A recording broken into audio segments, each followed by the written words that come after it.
and good evening, everyone. I am, as Emily said, I've been studying the origin of mineral names, particularly those that have a Scottish connection.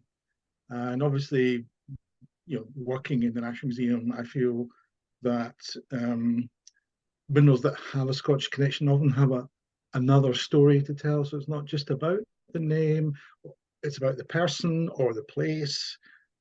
And indeed, there are other options as well. I'll say a little bit about names initially, then I'll probably say something about the Scottish diaspora, because a lot of the stories behind the mineral names are connected with stories about the diaspora and the Scots going hither and yon across the world.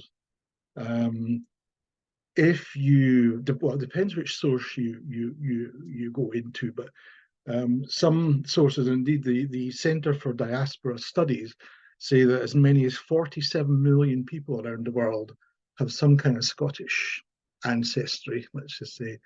And they say that's an underestimate because a lot of people don't know they have Scottish. They might be able to guess it, but they maybe don't know exactly what the ancestral relationship is. And some of the names that appear on here are definitely what I would call diaspora names. So they've been honoured with a name, but they might not have been born in Scotland, but they may have been educated here, or they may have Scottish parents. So I hope that some of these stories will prove interesting. I mean, the study of mineral names is one that's been going on for quite a while. The word name is often one of those I find difficult name. It's a very short, only 4 letters. And you know what we all say about 4-letter words, but it's often difficult to explain what a name is and what it refers to. People think, oh, it's just a name. That's what you call something. But like every branch of linguistics has an ology, and as you can see on the screen, the word for the study of names is onomatology or onomatostics, and the study here is of proper names, so that's nouns essentially. So proper nouns are usually the topic of interest here, and we can see from the word onoma, which is the first part of it, that name in different forms appears in many Indo-European languages as name, nom, namen, and so on. So it's a word that has a Greek origin, but has kind of been used widely around Europe to be, or European name languages to be a name. There isn't a specific word to describe the study of geological, paleontological, or mineralogical names. I just call them names. But I think it's a topic that is now becoming quite widely studied, and there are many papers and books about the origin of mineral names. That's a general origin of mineral names. And they're often proved to be quite interesting tales in themselves, even though the mineral itself might not be that interesting, but the names, the story behind the names is quite interesting. One of the, well, I wouldn't say one of the earliest, but one of the most important early works on this was a study by Albert H. Chester, who worked at Rutgers University and produced a book on mineral names in 1896. I have it on my shelf, not here at work, and I actually go refer to it quite a lot because some of the names can be surprising. And when I was doing my survey of names, I often found, oh, I didn't realise that was a Scot or a Scot related, or even a Scottish place. You know, it's kind of something difficult when you think of names like Perthite. Perthite isn't actually named after the Scottish Perth. It's named after the Canadian Perth, where the mineral was first described.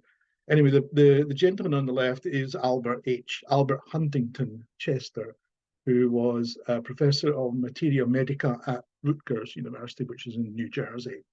And on the right, you can actually see part of his original mineral collection, which is still held by the university and is on display in the Geological Museum of the university. So he was a collector, And he was, like a lot of scientists at the time, he was interested more than just what he was professing. He was actually interested in geology and mineralogy and many other things, but he was also interested in the story behind the names. And you know, if anyone has seen a book of mineral names, they'll know how confusing these can be and how extensive the lists are. So, well, I'm not going to go through all of them.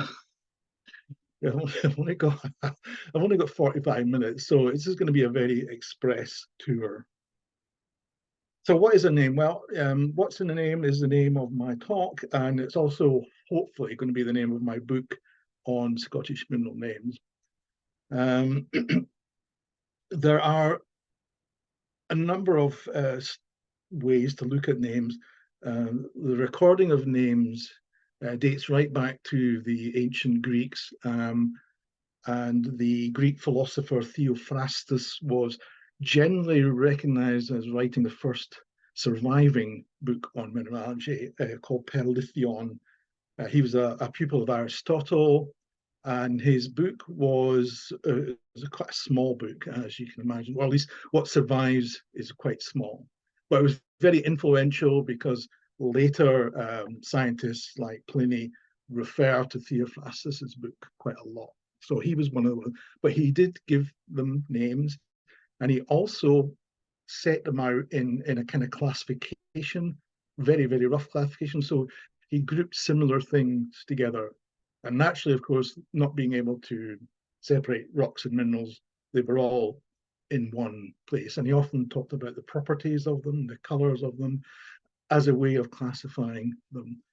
And it's something that's carried right on to fairly recent times, the idea of external characteristics being one of the defining characteristics of minerals.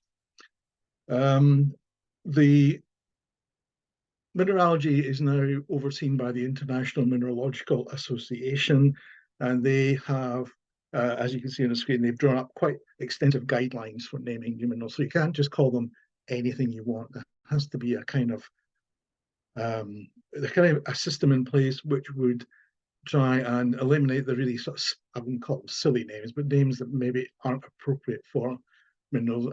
Yes, they do have to usually end in ITE, certainly in English language ones they do. And they often will reject names because they are either not connected with anything to do with the research or the place. They may have just been a name that someone thought, oh, I'd quite like to call it haggisite or something that may not have anything to do with the actual mineral. But so the IMA now I wouldn't say control, but they define what minerals are and how they should be named. In the past, it was a much more unregulated system, you might say, until roughly the time of Linnaeus, who when he published his System Natura, which most people imagine is just about biological classification, he actually wrote a volume on minerals as well, using a similar binomial system that he used for plants and fossils.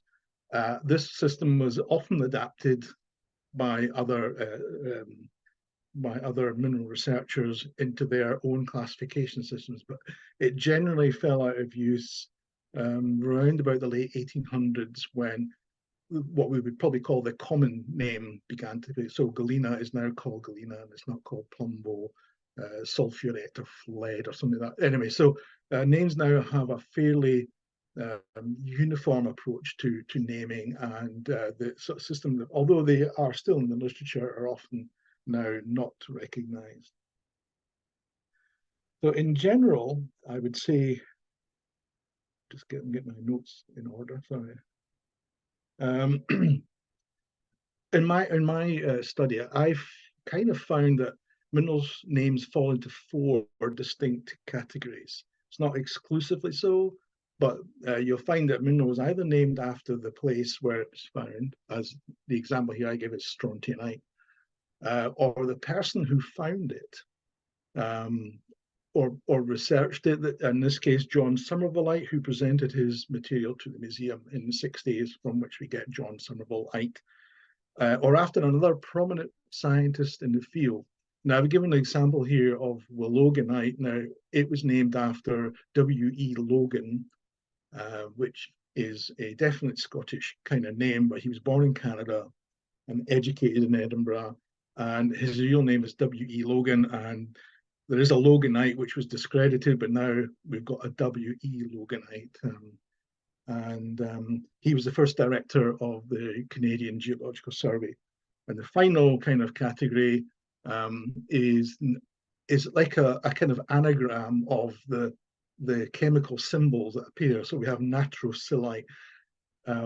This particular method was often favored by Russians who would have long names that had all the chemical symbols in it somehow and jumbled about and made to sound like a name.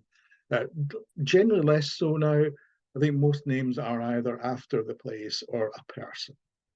So these are the four main areas. Now I'm going to say a little bit about the Scottish diaspora, because a lot of the names that will appear later on have connections to the Scottish diaspora. And I said earlier that as many as 47 million people around the world may have Scottish ancestry or connections. And this is only beaten by the Irish diaspora, which some people are saying could be as many as 50 billion.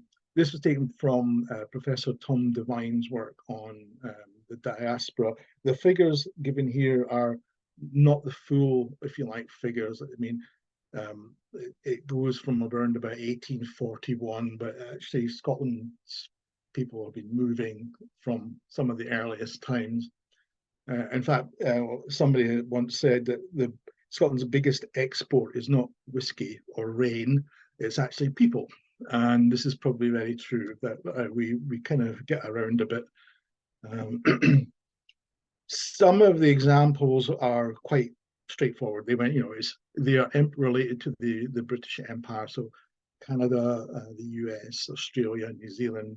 Yeah, you can kind of guess that there's going to be a lot of names there. Some are less obvious. Many Scots emigrated to Poland in the 1600s, and in the city of Gdansk, which used to be called Danzig, there are actually two suburbs of the city. One's called New Scotland and one's called Old Scotland. These were areas where Scottish merchants set up home and traded with through Poland and through the port of Danzig or back to Scotland. So there's many examples similar. In Australia, you'd be hard pushed to find any town in Australia that doesn't have the name Macquarie somewhere in the town, because Macquarie was somebody's called the father of Australia, and he was the first Governor General of what was then just called New South Wales, but in effect that's Australia. A couple of names appear here. One I'll talk about later, that's John Muir, who many people don't actually think was Scottish, but he was born in Dunbar, which is the next town along from me. I live in North Berwick, so the next town east of us is Dunbar. And there's a museum there in the house where he was born. He did emigrate when he was only like 10 or 11 or 12 to the US. And of course, he's widely associated with the national parks in America, where he wandered around and explored the US. The other one is probably maybe a little bit more known. That's Andrew Carnegie, or Carnegie, as the Americans call it. Born in Dunfermline, he made a fortune, and at one time he was regarded as the richest person in the world, mainly through steel.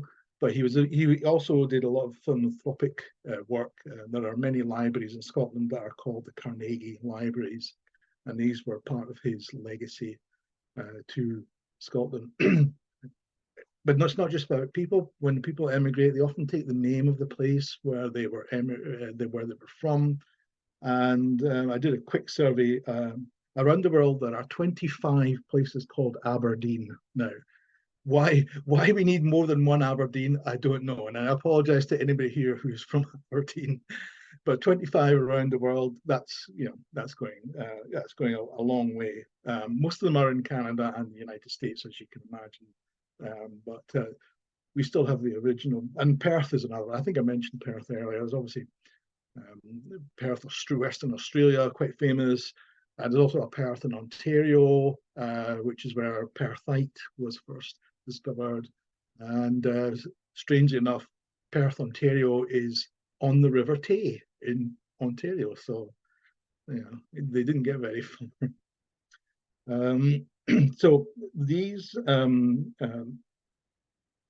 people who went abroad were often looking for,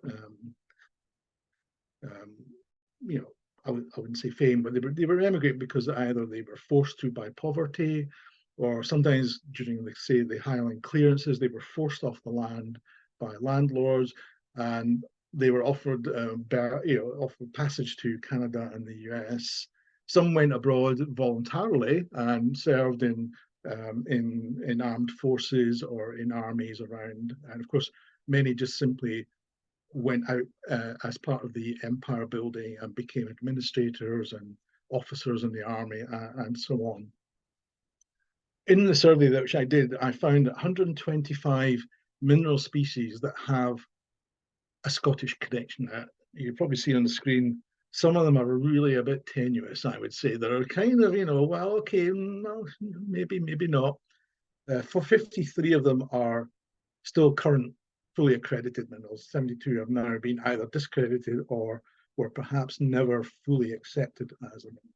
And again, we divide them into mostly people and places. And there is one element named after Scotland, and that is strontium, of course, named after the village where strontianite was found. Now, the rest of the talk, I'll focus on the actual minerals that I've claimed as Scottish. On this screen, we can see Susanite in the top left-hand corner as you're looking at the screen, which is obviously named after the Susanna mine or the Susanna Vein in Ledhill.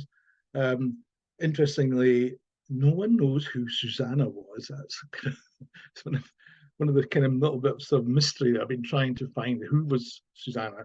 It may well have been the biblical Susanna, because a lot of mines took kind of biblical names, hoping for good luck, good fortune from above. But we don't know for sure. It may have been connected with the family that owned the land. It's probably going to plague me until I retire, but I haven't found it yet. Below that, you will see Macphersonite. Now, another little factoid about mineral names is that I found 25 minerals that had the word Mac in it. So these are typically Scottish Irish surnames as well, Mac or Mick, MC. But only Macphersonite actually refers to a Scot, and the rest are from a huge variety and disparity of sources. Some are actually place names and not person names. So when Harry Macpherson, who was my head of section when I joined the museum in '75, we actually found, believe it or not, and I'll say this later, we found 2 new minerals on one specimen. Macphersonite was one of them, and Mathedolite was the other one. And the type specimen is probably no more than a walnut-sized specimen, so really small. Finally, we have Thomsonite on the right, named after Professor Thomas Thomson of Glasgow University. This is from Kilpatrick, I think. I don't have it noted down, but he worked on the specimen, so he did some chemical analysis. So it was only right that Thomsonite was named after him. But these are just 3 of the many that have come to light as part of this. So I'm going to start with, in alphabetical order, Brewsterite. Brewsterite is named after Sir David Brewster, who was very much more interested in optics. He developed many kind of original optical theories. He was interested in polarization of light, and he was also interested in the refraction and reflection of light as well. And he's also probably, strangely enough, more famous being associated with a toy the kaleidoscope. It is definitely on his list of achievements. Brewsterite was originally, I've put two names there. Brewsterite is now a group name. So originally it was just Brewsterite, and it was the strontium version, which was the original one. But since then, a barium version has been found. Now Brewsterite is a group name with two species within it. That's strontium brewsterite and barium brewsterite. Brewster himself was born in Jedburgh, which is a small town in the Borders, in the old county of Roxburghshire. And if you want to know where Roxburgh is, I'm afraid you're going to have to look on Google for that one. He trained for the ministry and graduated in theology from Edinburgh, and he entered the university at age 12. Now, that is ambition, I think. However, he kind of became more and more interested in science, and particularly in light. And he moved over. He never, when he graduated in theology, but he never had a ministry. And he actually moved into, as I say, into physics and to light. And he became a regular contributor to the various encyclopedias going around, the Edinburgh Encyclopedia and the Edinburgh Magazine, which he also edited with Robert Jameson, who I'll mention later. He is claimed to have written the definitive biography of Sir Isaac Newton. I've not read it myself, but you know, I'll take the word for it. So that's Brewsterite. That's number one, and it's also, as you probably will notice, alphabetical. And this is the man himself.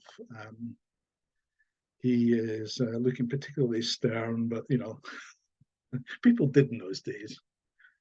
The next one is what I would now call a diaspora mineral, brucite. Bruce, of course, is a very Scottish surname. We had a king called Bruce, several kings of the Bruce family, in fact. Brucite itself, which is a magnesium hydroxide, it was found in America and Pennsylvania originally. It's actually named after Professor Archibald Bruce. Now, if you could get a more Scottish name than Archibald Bruce, I've yet to hear it. But he wasn't a Scot. He was born in New York in 1777, just after the American War of Independence. And his father was Dr. William Bruce, who was the head of medical science for the British Army. His father was born in Scotland, in Dumfries, and Bruce actually went to Edinburgh to complete his MD in medicine, and at the same time took the opportunity to travel throughout Europe and built up an extensive collection. So it's kind of, like I say, the first of the diaspora stories. There'll be more, don't worry, there's a lot coming up. But it just goes to show that you can be fooled a little bit by the name, because you know, you might assume a name is Scottish and it sounds and looks Scottish, but it might not always be directly linked to a Scot that was born in Scotland. So this is the first one that is kind of a diaspora-based story. And this is a lithograph of him with a very, I think, strange wig on. I don't know. You can see that today and you just not blink an eye. But as you can see, he was son of William Bruce of Dumfries, and he earned his MD at Edinburgh and then travelled extensively, building up a huge collection of minerals. Now, sorry if I'm trying to read my notes on a different computer, so it might seem a bit disjointed. This one you cannot possibly mistake as not Scottish. Caledonia. Now, it's the blue mineral in this photograph. I think any mineralogist in there will know exactly which it is. It's a copper lead sulfatocarbonate. Originally found in the Ledhills area in, I don't know, was this Susanna Vein? No, I think it was in a different vein. But the interesting part here, of course, is the name. Caledonia is named after Caledonia, which is, despite what people think, Caledonia wasn't actually the name that the Romans gave to what we might call modern day Scotland. Caledonia is named after the Caledonian tribes, and they existed a little bit further north beyond the Antonine Wall. The Antonine Wall, which ran from the Forth to the Clyde, was the kind of like northern extension of the Hadrian's Wall. And the tribes that lived beyond that were named by the Romans as the Caledonites or the Caledonians, and hence the name has come to be associated with Scotland. And not just by the Romans, but also you find Greeks writing about that. You will probably be saying, well, what about Scotland now? Well, yeah, it's named after our country. I haven't featured it here, particularly because I was kind of running out of space. And yeah, the the story of Scotland is kind of slightly different. The word Scot derives from the tribe Scotai, and they were actually from Ireland. And after the Roman power began to wane, the Scotai started raiding the west coast of northwest England and Scotland, and eventually established their own kingdom called Dalriada, which gives its name to Dalradian. So, you know, what goes around comes around. But of course, we also see Scotia coming up, which is Scotia, and that appears in Nova Scotia, meaning New Scotland. It's a more poetic term now, Scotia. I don't think, apart from old maps, would you ever see Scotia come up. Rather the same as Caledonia has now become almost like a slightly poetic name for Scotland. I don't see many people demanding the return of Caledonia as a name for Scotland. However, you never know. Right, and this is a very lovely, typically Scottish view of. It's actually Glencoe, but it's Glencoe looking east from the west end of the valley, and Glencoe, interestingly, was the type locality for withermite, many know, which is the pink epidote, which is found on one of the, I'm not sure which one it is, one of the mountain tops. Right. The next window is rather strange, even compared to the ones I've just talked about. Douglasite. Now, Douglas is an almost uniquely Scottish name in terms of the name of a personal name. Douglas is found worldwide now, but the Douglas clan was more or less limited to Scotland and became a very powerful clan, and still is today. The most senior aristocrats in Scotland are the Douglas Hamiltons, and they are kind of like one step below the monarchy. Very important. Where I live, the Douglas Hamiltons own a lot of land, so it's kind of like slightly connected with me. But Douglasite was not named after a person, strangely enough. It was named after the place that you see here, which is Douglas Hall. And I'm not sure how you would pronounce it in German, but that's where it is. It's in Germany. It was a mine. It was a mine that was working the evaporite deposits of the area, and Douglasite was found in one of these deposits. The name itself, Douglas, it is a personal name, but the actual original Douglas was this person who was Hugo Sholto Georg von Douglas, who was a Prussian politician, but he also was a mine owner, and he owned the mine where the material was found. And the Douglas Hall refers to, I think, a property which he owned in the city to where he had come to live. His origins are from Dundee, would you believe, way back, sort of 5 generations back.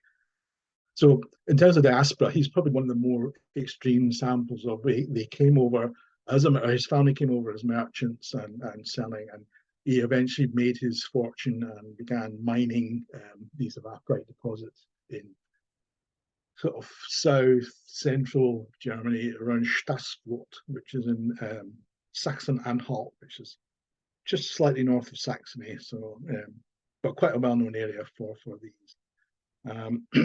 So it just goes to show that, it's, you can trace these things quite a long way back if you make the effort to do so.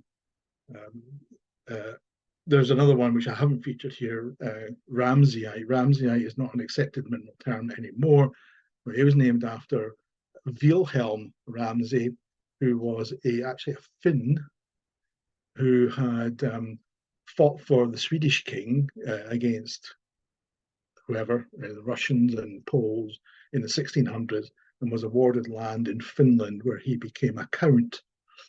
And he was involved with some of the early exploration of the geology of Finland, and a mineral Ramseyite was named in his honor, although it was then discredited because they found exactly the same mineral in Greenland, and it's now called Lorenzite and not Ramseyite, which is a great shame, but there you go. It just goes to show that, you can't take anything for granted. It can be very much, you have to do the background, dig in, find out what the name means, where it came from.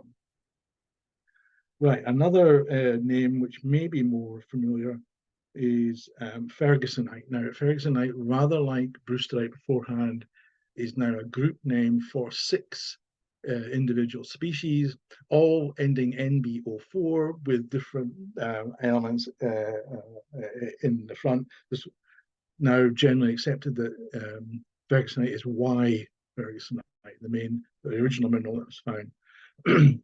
Named after Robert Ferguson of Raith, who was, I would say, a famous person in Scottish. During the Scottish Enlightenment, he was the owner, or his family was the owner of Raith House near Kirkcaldy. He had extensive connections throughout Europe, and he was able to amass a very large collection. He was tutored by John Playfair, of all people, so he was very well educated, very well known. He was a politician, he was an MP, and in fact, he was the MP for the area where I live now, so there's a strong local link between Ferguson and us. And you can see, I chose this specimen because it's got these old labels, and you can see one is, this one is from Ytterby, which is in Sweden, and has the label of the mineral collection of Uppsala University. So if anyone from Uppsala is watching, sorry. It was 1912, as you can see, so it was a while ago.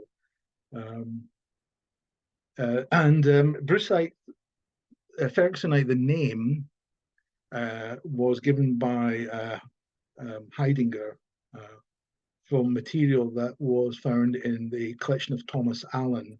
But Thomas Allen got the specimens from Charles Giesecke. Now, Giesecke had been in Greenland for around about 6 years, trapped there by the Napoleonic Wars, couldn't get back to Denmark. Denmark was one of Britain's enemies at the time. But he sailed back in 1807, I think, with his collection.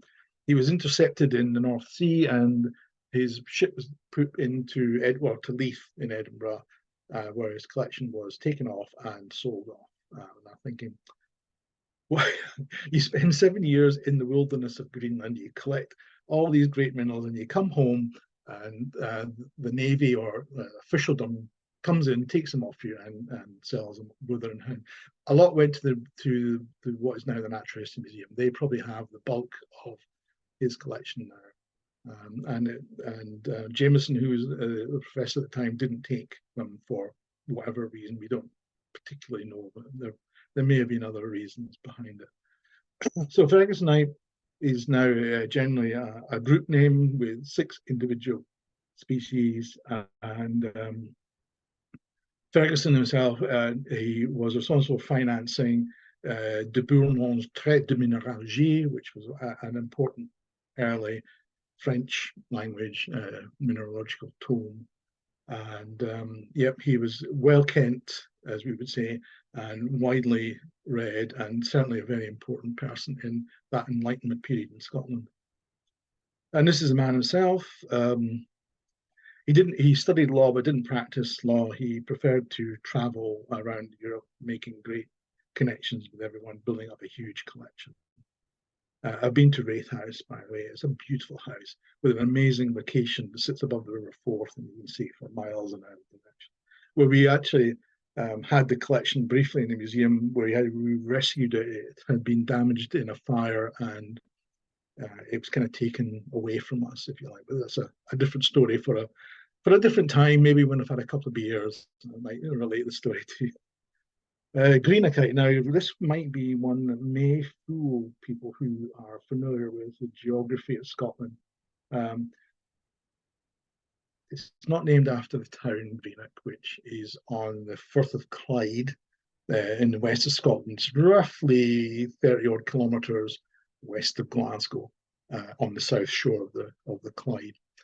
It was recovered from material that was dug out when they were digging out the railway tunnels near Bishopton at the time. So the railways were being driven further and further away.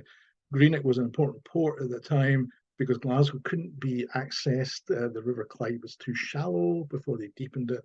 So Greenock became the port of Glasgow, and most material was transshipped and put onto the new railway and then taken down to Glasgow. But the Greenock name is actually related to a person, Lord Greenock.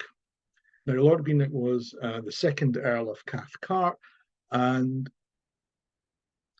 Jameson had found this material in Lord Greenock's collection. Said, discovered it was a new mineral, cadmium sulfide, and it was described and published and given, and Greenock was given the honour of the name. Greenock himself, Lord Cathcart, Earl of Cathcart, was very much an army person. His father was a general, and he became an officer in the army. He fought at Waterloo, and the connection with the area is that his family owned the land around there. So, although Greenock is a town and didn't give his name to the mineral, Greenock was on Cathcart land. So, it's one of those, was it named after the person or was it named after the town? It was definitely named after the person. And we can see this tiny, it's no more than, say, 3 millimeters long, this little crystal of perfectly formed Greenockite. I'm moving on. I can see time is closing in. This is Lord Greenock himself, Charles Murray Cathcart, born in Essex, an Essex boy. He served as you can see, he served in the army from 1800 to 1854, a 50-year career in the army. He was a noted amateur mineralogist, built up a large collection, and as I said before, this material was found during the excavation of the railway tunnels near Bishopton, which still operate as railway tunnels today. Jameson, now we're kind of moving now to people that are directly Scottish. Robert Jameson was the person who was honoured by this name. He was Professor of Natural History at Edinburgh University from 1803 till his death in 1854. He died around about 79 or 80 years old. He had a long life for someone of that age. And during his time, he inherited what was the remains of the collection from the University of Edinburgh, which he described as being in a real state. It was in a bad state. It was badly dilapidated. It had been, and many people, anybody here who's a curator at a university will know what I'm talking about, in that the professors and the lecturers tended to plunder the collection for teaching, and they wouldn't really put it back in the right place. It would get all mixed up. So Jameson had to more or less build it from scratch. His predecessor, John Walker, found the same thing when he took over in the mid 1700s, and he actually personally built the collection himself. So when he died, the trustees of his will actually removed all his material, leaving practically nothing for Jameson to inherit. So Jameson built up the collection over the years. He kind of has a slightly mixed reputation. He studied with Werner in Freiburg, became a devout Neptunist. While studying with Werner, you couldn't really become anything else. and was in constant kind of dispute with people like Hutton and Lyell and Playfair about Neptunism. So very much part of that Neptunist v. Plutonist argument. He later in life recanted kind of his Neptunist views and recognized the kind of truth, if you like, of Hutton's version of all of it. And just at the end of his life, he actually was keen to retract that. He was widely and famously lambasted by Darwin. Now, Darwin was not exactly, I would say, a nice person. I know he's been erected to almost like godlike status by some people, but he was a bit of a grump, and he certainly criticised many of the other lecturers. And one of his fellow students had written about him saying that, he's actually never really attends lectures. So what can you say? If you're criticising a lecture, maybe he only went to one. They thought, this is not good. So, but Darwin's contribution to science cannot be belittled. He's an absolute giant in natural history, and his work on evolution, which may have been prompted by his Edinburgh time. He met with many of the Lamarckians who were in Edinburgh at the time, who were looking at these proto-evolutionary theories. So it may well be that he incorporated some of the ideas and arguments that were going around at the time. But yeah, so Jameson suffered from that kind of bad press. It's like, someone has gone on to one of the social media and actually slammed them into next week.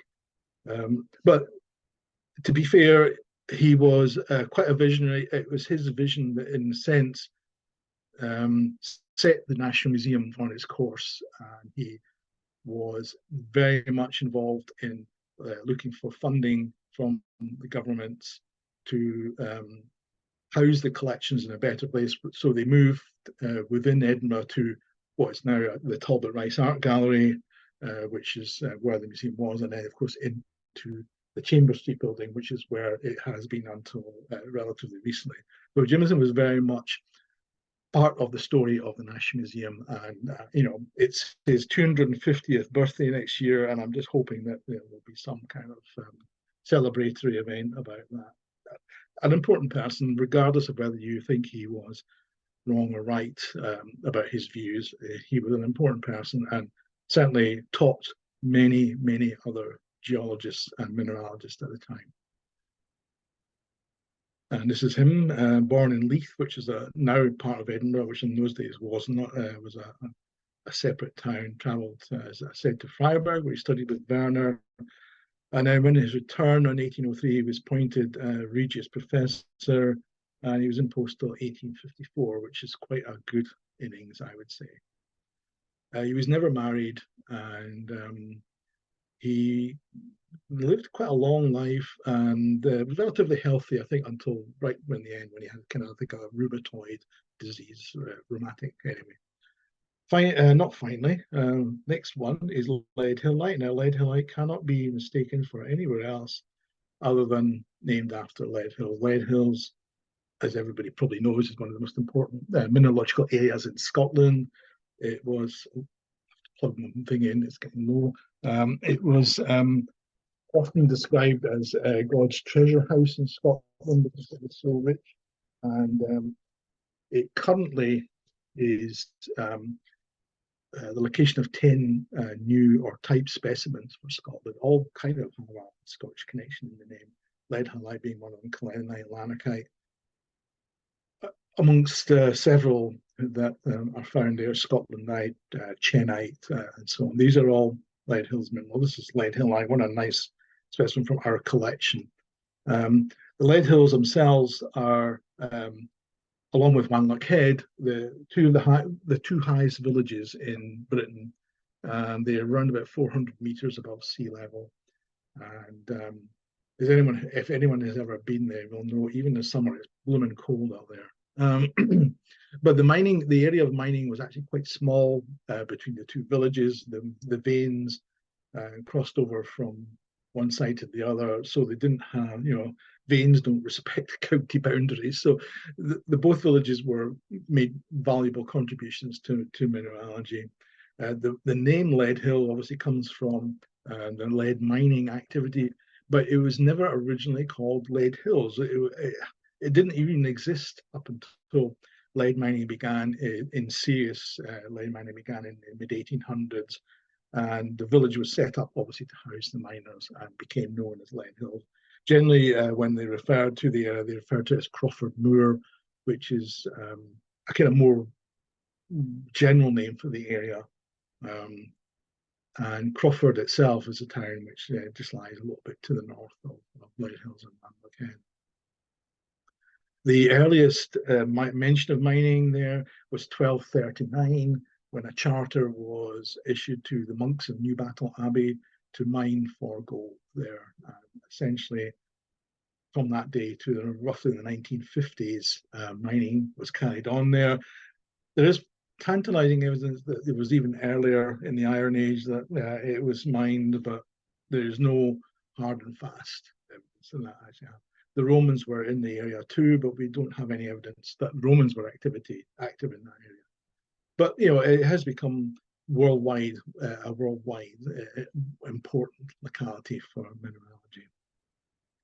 And this is a picture, I don't know if you can see it very well, of the village in snow. And that was, I was going to make a joke that it's actually midsummer, but it wasn't. It was midwinter. But you can see how bleak it must have been to live there when you were a miner living in a really small cottage.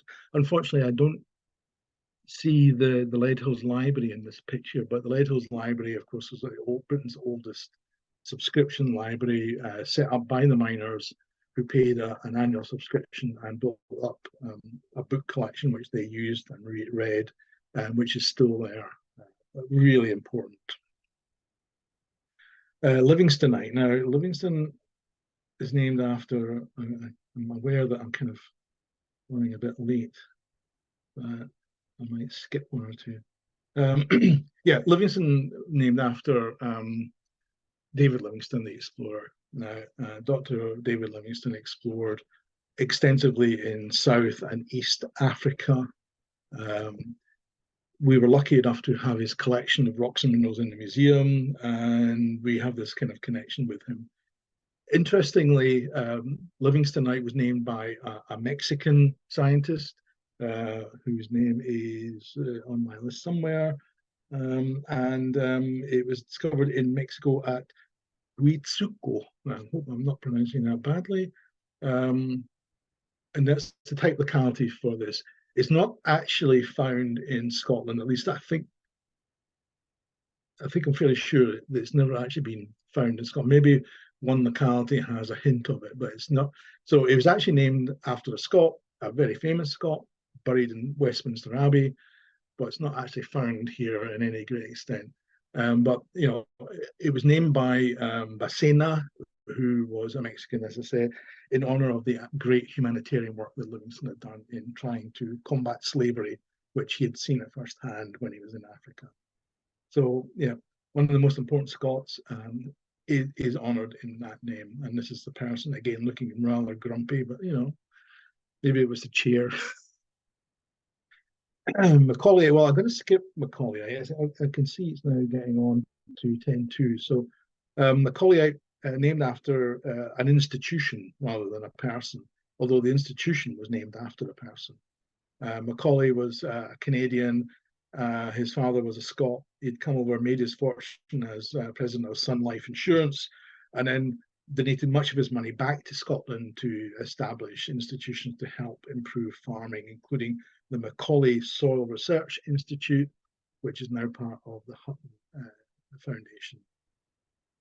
Matthew Hiddle, probably the most famous Scottish mineralogist. His book is still very much referred to by mineralogists in Scotland.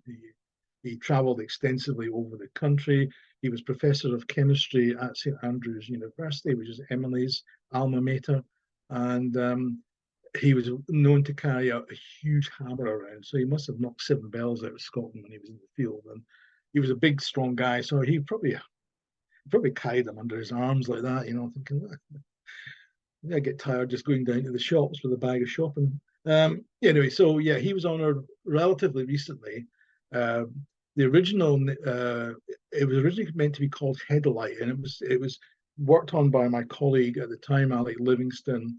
But Headlight was actually rejected by the IMA, so they went back and they added Matt. I don't know why they didn't add Matthew Headlight, which would have been perhaps nicer. But Matt Headlight was shorter and I guess punchier, so it was. And these tiny crystals here are sub-millimeter, so really, you don't really see it much, but it's there.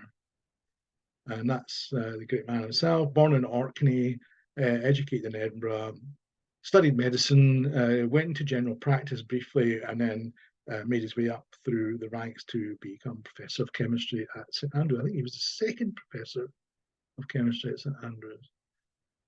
His predecessor was Connell, who gives his name to Connellite, interestingly. So it's all connected. Muir, I think I mentioned earlier about John Muir. John Muir was born in Dunbar, near where I am today. He travelled to America, made extensive exploration of the Yosemite area, and was fundamental in setting up the national parks system in the US, which is now the national park system in many countries around the world. He walked, one of his most famous books is about what he calls the 1,000-mile walk, which was from Kentucky to the Gulf Coast somewhere down there. God, he must have feet of iron to walk 1,000 miles in those days. Not on nice roads either, but probably on rough track. As if many people actually don't realise that Muir was a Scot. In the citation from the paper, which was the first to describe it, he's described as an American mineralogist. No, that's not right. He was a Scot, and he was. He may not have had a Scottish accent by the time he was old, but he was certainly one of us. So, yeah, Muir was one of the most important people in natural sciences, I think, in general, to help to on conservation and on setting up parks and national parks. And this was him later in life, obviously. His family were in Wisconsin. They farmed. His father was deeply religious and was kind of fond of disciplining his family, let's just say. So he probably left home early to get away from the beatings as much as anything else. But yeah, the mineral was actually not described until 1963, and it's only actually found in 2 places worldwide, one in California and one in Canada. Strontiumite, well, what can we say about strontiumite? Named after the village of Strontium in Argyll. It's the green mineral that you see in the picture. It's Strontium itself is a tiny village in the Ardnamurchan Peninsula, and its fame is probably greater than the size of the population deserves. As well as giving its name to the mineral, of course, it gives its name to the element strontium, which is the only element that was originally found in Scotland and named after the village of Strontium. And it's a tiny wee village. It's also holds the record for being the smallest place to give its name to an element. So if anyone smaller comes along and names an element after them, we'll be most unhappy. And the sign coming into the village declares itself right at the start. It says the village that gave its name to the element strontium. The sign above it is looking a bit battered, but you can see the Gaelic version of the name, Strontium, which means the promontory or the ness or the point of the Hill of the Fairies. Now, I'm not going to say much more than that. The fairies in question are not the little fluffy Tinkerbell kind of fairies, and actually well, they are mythical, obviously, but they were kind of bad and good, and they could cause trouble, and they were often associated with swapping children. So they would have a really badly behaved child, and they would sneak into a human house and swap a nicely behaved human child for one of their badly behaved ones. So They're not great folk, but they are part of the mythology of Ireland and Scotland and other countries around the sort of Celtic fringe of Europe. Right, I'm kind of coming to the end. This is the last slide, so you'll be glad. Takaranite is a mineral that doesn't have a person or a place associated with it, or even an institution. Takaranite is actually, the name is taken from the Gaelic, and it has a kind of folklore. I've just mentioned the fairy folk. A Takaran is a changeling. Now, a changeling is not, as you might imagine, someone who's like a shapeshifter who can change their form. A changeling was, as I've just said about Strontium, is a swapped baby. So, as I say, the fairy folk, if they had a child that was badly behaved or always crying or something wrong with it, they would sneak into a human house and they would swap the human baby, which might have been nicely behaved, gurgling away, maybe the odd dirty nappy, but for this badly behaved fairy child. And it was given that name because if you expose Takaranite to air, it changes from Takaranite to gyrolite and tobermorite. So, but some researchers say that actually it doesn't change. And they've looked at all specimens of Takaranite from the collection and found it's still Takaranite and not gyrolite. So whether or not it's about the conditions in which the mineral is kept, there's probably grounds for a lot of research project there. And that essentially brings me to the end of my talk. I hope it was interesting. I hope that people now realize that mineral names are not just kind of, it's there, it's called that. They have stories behind them, and they often have quite complex and deep stories behind them. And you can name anything after a place like Strontianite, but sometimes the story behind that story is it goes back quite a long way.